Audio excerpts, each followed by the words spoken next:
Bonjour, c'est mercredi 17 juin 2020.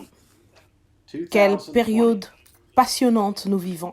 Nous avons le message de l'heure qui nous a été prêché par le 7e ange messager et nous vivons à nouveau à l'époque biblique.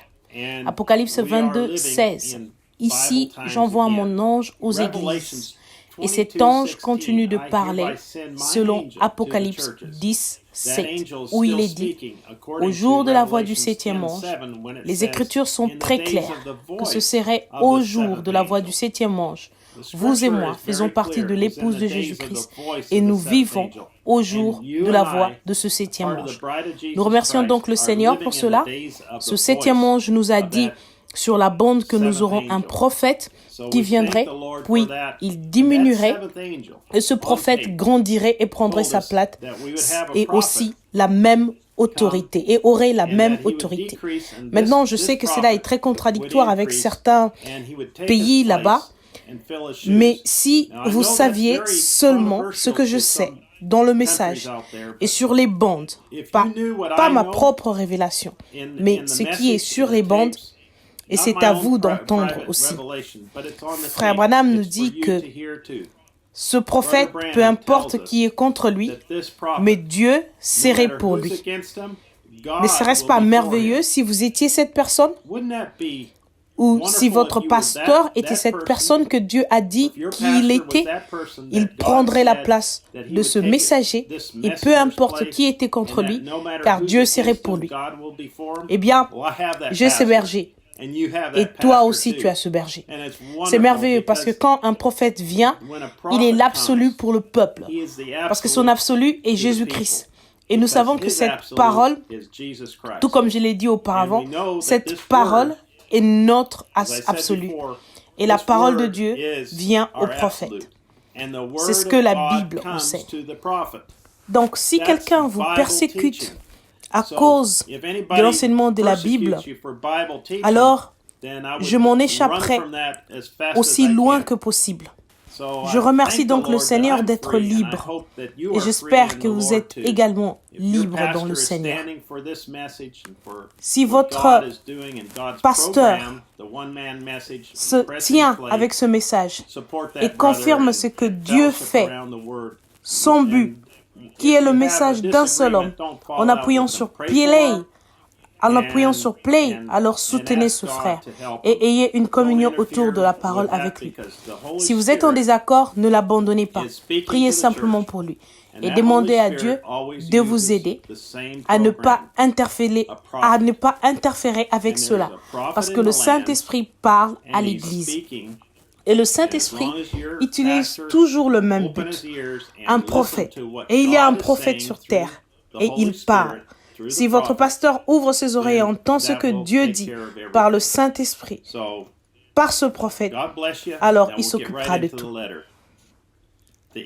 Alors que Dieu vous bénisse, eh bien, passons à la lettre. Les aigles se rassemblent. Chers restaurés, comme nos cœurs bondissent de joie quand nous entendons notre Père parler par le messager manifesté qu'il a choisi et nous dire « Mon épouse entièrement restaurée, tu es le fruit au sommet de l'arbre. » En même temps, l'ennemi est déchaîné car il sait que son temps approche. La mort et la destruction se présentent devant lui. Il met le monde sens dessous, alors que nous nous réjouissons, car nous avons vu notre nom écrit dans le livre de vie de l'agneau. Nous sommes sans tache ni ride, justifiés devant le Père. Nous sommes toujours sur un champ de bataille, et nous devons nous battre pour chaque pouce de terrain. Nous faisons face à bien de tests et des épreuves.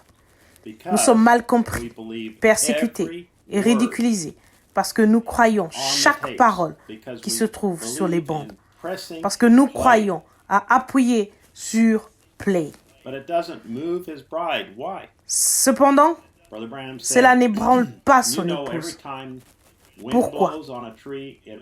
Frère Branham dit, mais vous savez, chaque fois que le vent souffle sur un arbre, il balance l'arbre et cela libère les racines pour qu'elles puissent creuser plus profondément et s'accrocher encore mieux. Et c'est comme ça avec les moqueries, les rires, les railleries à l'égard d'un chrétien. Ce que ça fait, la persécution secoue le chrétien.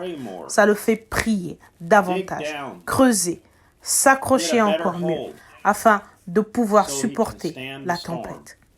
Fin de la citation. Comme nous sommes reconnaissants de savoir que quand les tempêtes de la vie soufflent et que les tests et les épreuves nous assaillent, il ne s'agit que de notre Père qui fait en sorte que nos racines puissent creuser un peu plus profondément dans le sol. Nous savons qu'il montre à Satan, ceux-ci sont mes élus et ils ne peuvent être ébranlés. J'ai tellement hâte de me joindre à vous ce soir alors que nous l'adorerons pendant notre réunion de prière à la maison du mercredi soir. Frère Joseph, gardez vos yeux sur la fin. Jésus revient. Alors quoi? Peu importe ce que les gens disent de vous maintenant, ni la façon dont vous êtes persécutés, car tous ceux qui vivent pieusement en Jésus-Christ subiront les moqueries et les persécutions, et ainsi de suite. Mais gardez ce qui se passera à la fin. C'est là que la récompense viendra. Restez fermes et gardez les yeux sur la fin. Ce sera bon pour vous. Tous ceux qui vivent pieusement en Christ, Jésus, subiront la persécution. Et c'est merveilleux de savoir que si vous vivez pieusement en Christ, Jésus, vous subirez sûrement la persécution. Frère Branham a dit, rappelons ce qu'il a dit sur la bande, si vous n'êtes pas persécuté, quelque chose ne va pas. Donc, si vous vivez dans une mer de roses et que vous n'êtes pas persécuté, poursuivi, il y a quelque chose qui ne va pas. Parce que nous savons que tous ceux qui vivent pieusement en Jésus-Christ subiront la persécution.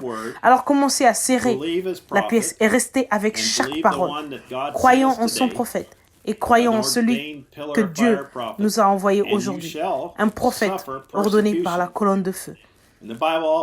Et vous subirez la persécution. La Bible dit aussi, réjouis-toi quand tu es persécuté pour la parole. Par conséquent, nous remercions le Seigneur pour ces merveilleuses paroles qu'il a mise dans les Écritures pour nous encourager en ce moment. Nous nous reverrons la prochaine fois. Que Dieu vous bénisse et soit avec vous.